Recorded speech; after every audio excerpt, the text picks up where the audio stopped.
The real enemy of high performers isn't failure, it's isolation.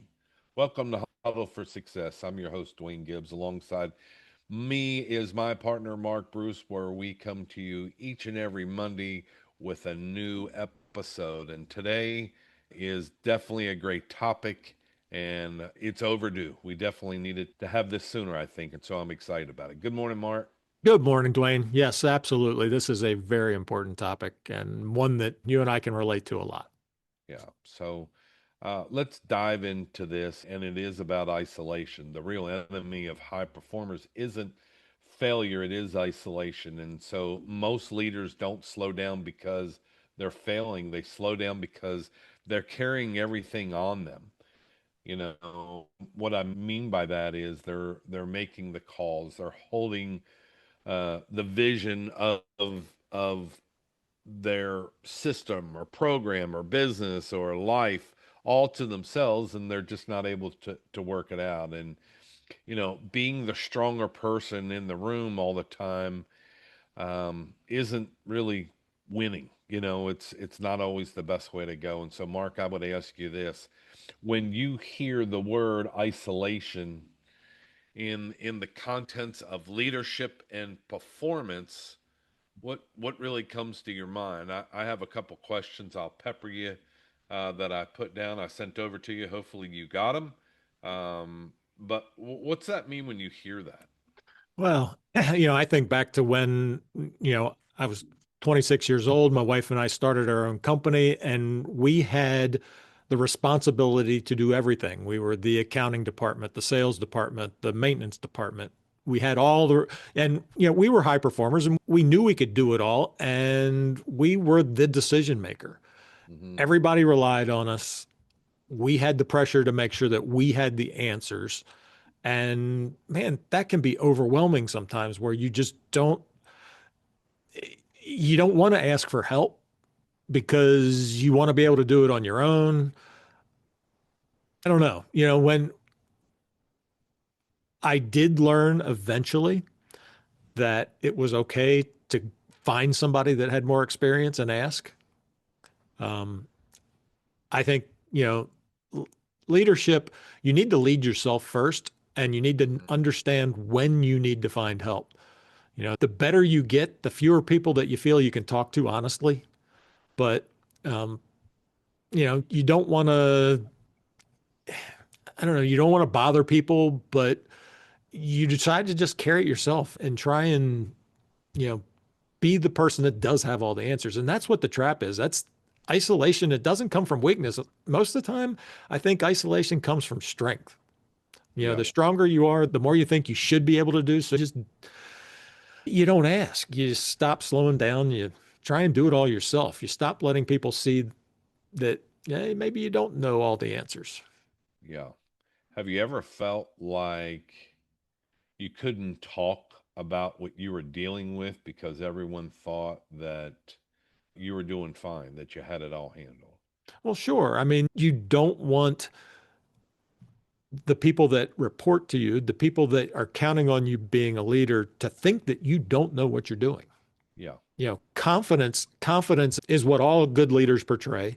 They portray, I'm a winner, I'm winning, you know, but I'm getting my work done. The results are good, but there are times when you just don't feel comfortable. You don't feel grounded. Yeah. What about you? Can you think of a time when you were going through something like that where you felt isolated?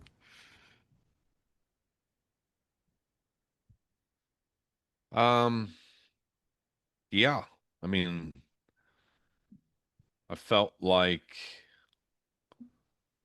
my previous, not being in the seminar business, but also my own personal business I had when I was doing real estate, felt like I had to figure it all out myself. I had a partner, and I felt like, oh, I can do this. I can handle all this. And it was more, I felt like I was dealing with everything and, oh, I'm fine. I can deal with it. Where inside I really wasn't. I felt like, even though I wanted help, it was unfair for me to, I felt like it was unfair that I would do it all but I felt like I know it'll get done. And I felt isolated, and it was unfair on my part. And after talking that through with my partner, he felt like he was doing it all and he didn't want to put that pressure on me. So, being able to collaborate and talk it through with my business partner, it helped. Again, that's where we come up and we talk about all the time of coaching and collaborating. I think that really helps overcome a lot of that. Yeah. How did you find the right room to be in to find help? How was it that, I mean, did you, were you, I mean, you said you used to talk to your partner Mhm. and you work things out together. Is that all you did, or did you I find, think finding the right room changes everything.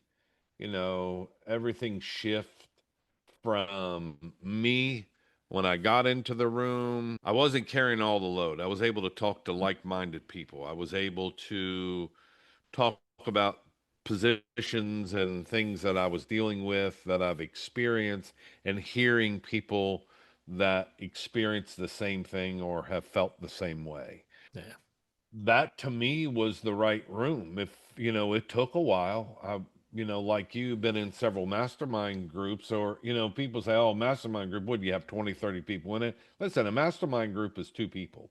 That's the yep, definition.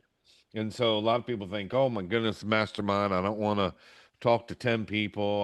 I really don't want to. That's not a mastermind. And so I remember, uh, being a part of this mastermind group, and it was a small group. It was six of us, and it seemed like I've been in bigger rooms with more, and it really helped having a smaller niche of people that experienced the same thing, that they were forthcoming and check the ego at the door. They did not feel like they were above anybody. They were able to communicate what they were experiencing. And I think we all walked away from that weekend of, you know what? We laid out a framework of what we were going to do and leave at the door.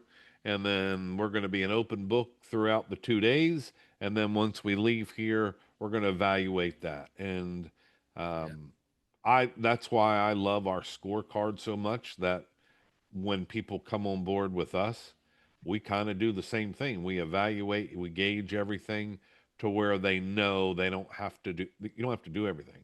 We're right, going to help yep. you create a plan and an understanding to where everything makes more sense to you. Yeah, I've told you about my masterminds all the time. My first mastermind group was a group, as you said, of two.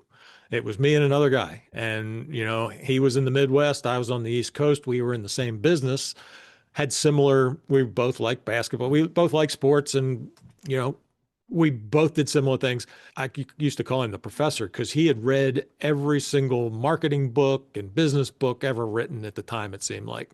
And, he helped me just being in the right room with him. He was able to challenge me and we were able to, we'd do things and then we'd give each other feedback and say, okay, well, when I did this, this is what happened. And when he did that, that's what happened. And, you know, it's so important to have somebody you can bounce ideas off of. I mean, that's what you and I do most of the time is we're bouncing ideas off, trying to figure out how do we come up with the right topics for what do people want to hear from us? Right. And, isolation just ends as soon as you can get in the right room with the right people. Sorry. Yeah. Yeah, go ahead.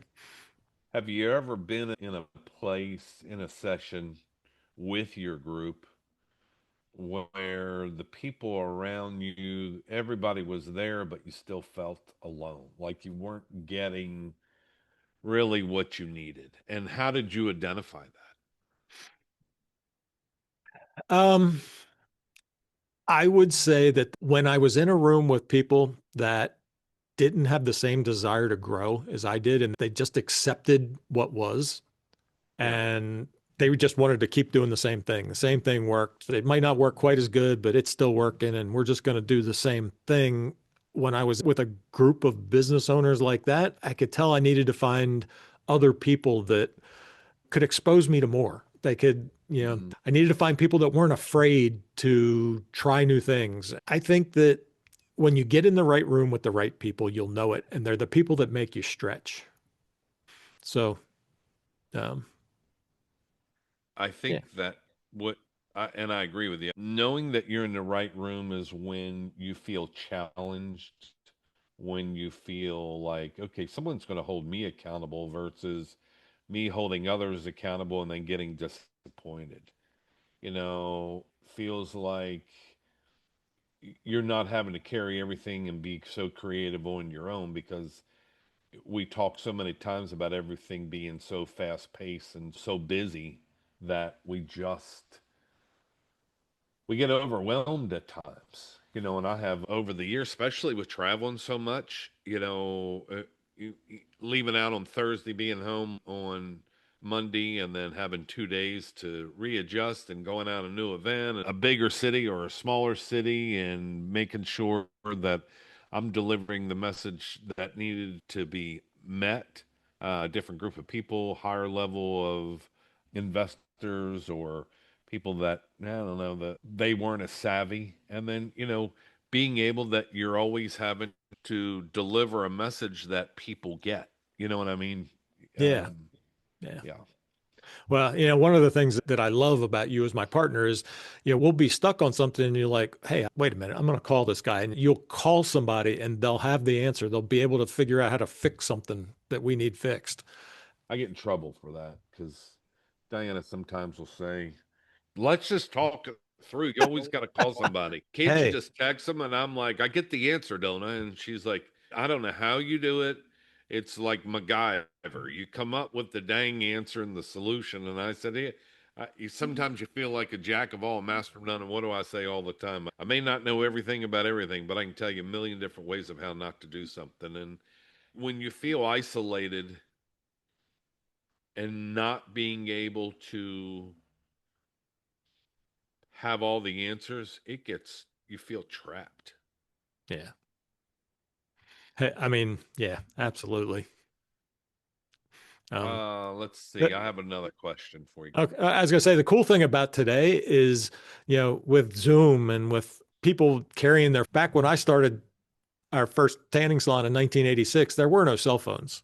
You wanted to call somebody, you had to have a landline. Yeah. And it's so easy not to be isolated. And yet it's so easy to become isolated. When you think you've got to have all the answers and you don't want to reach out, man, just don't do that. You got to reach out. So I have a question All that right. I know the answer to, but I don't know if the listeners do. And so the question is, have you ever avoided asking for help because you didn't want to look weak or incapable? No, yeah, absolutely. Yeah. I mean, like I say, when we first started our business, we were 26 and we were hiring high school and college girls that they were a little younger than us. You and They, Gene. what's that? You and Gene. Yeah, me and Gene. But so they wanted us to have the answers. And as long as we knew we had the answers, they would do whatever we asked them to do and it would usually work out. But man, we were the accounting department. We had all the things that we had to do ourselves. And eventually, you know, I found other business owners that I could talk to. And it's like, oh man, I don't need to know all the answers. This guy can help me find the right accountant. This person can help me find the right marketing Yeah. connection. How about this? Uh, did you ever think I should be past this by now? And, you know, you kept it to yourself, which I know the answer to I'll never tell. that. Of course. I've felt that way. I'm like, Yeah. man, I should be way further down the road, but I'm not going to say anything. I can't do it. But I think that we just kid ourselves. And when we don't ask for help, Yeah. listen, you can ask, you can ask for help to someone that you know has been through it or someone that has more information than you, okay? Or you can ask someone that you just know this person isn't going to be able to help me. I just know it. I'll just keep it to myself.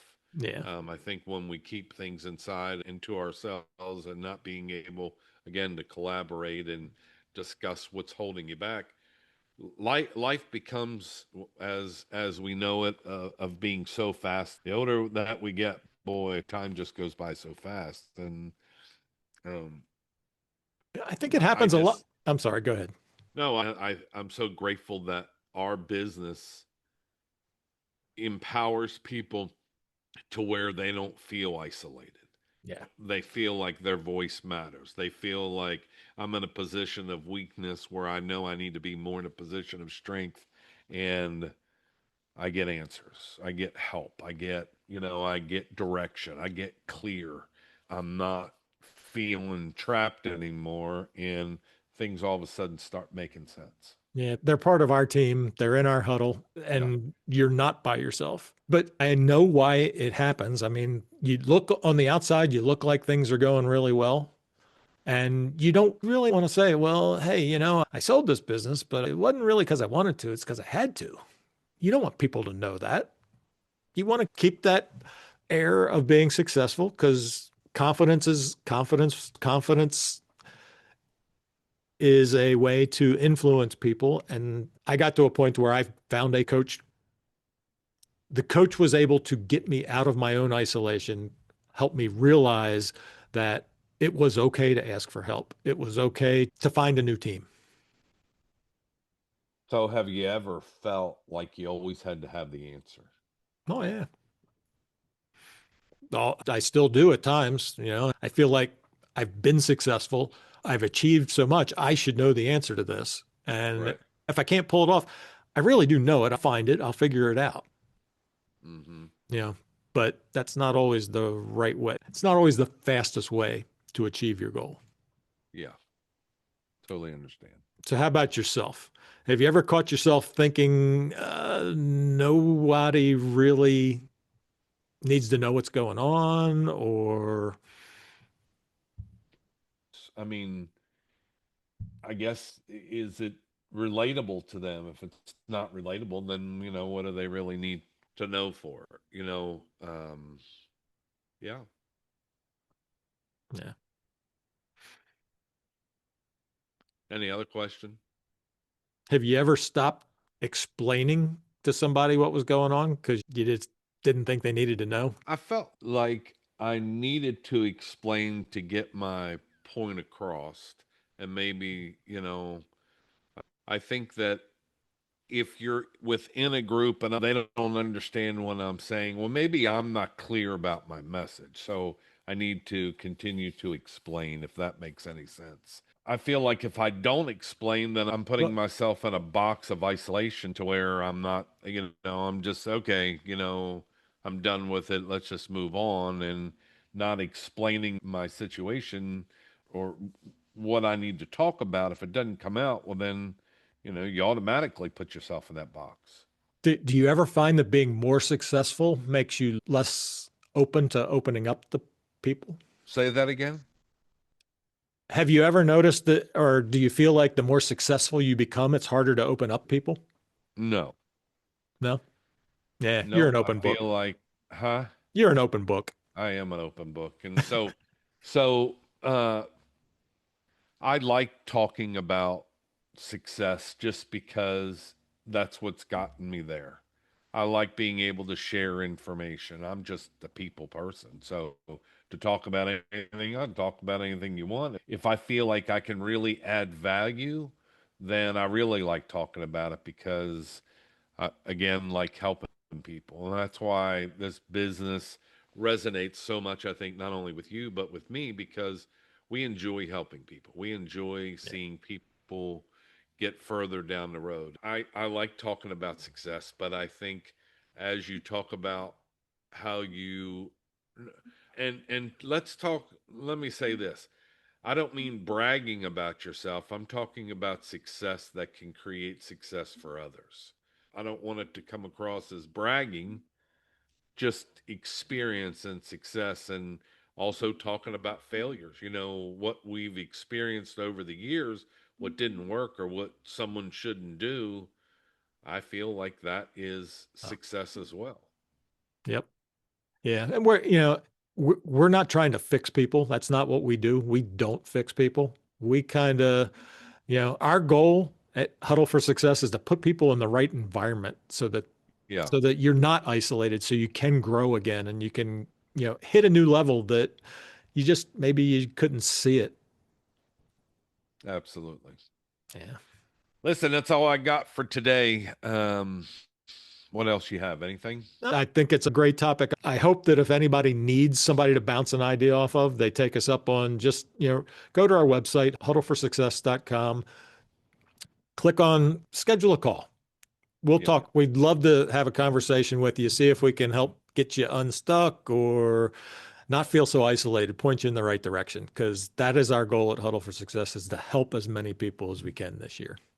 absolutely. And also stay tuned because we are going to be having a 90-minute presentation that is going to be very beneficial to anyone that Yeah. is in a position of stuck or need to reinvent themselves. So it's going to be a 90-minute training program that we're going to offer. It's going to be awesome. It's going to be really good, very impactful. So with that being said, we appreciate you, the listener, joining in on this episode, joining us each and every week to where we try and bring new topics, different discussions, questions, answers, along with different people that come on board that we associate with.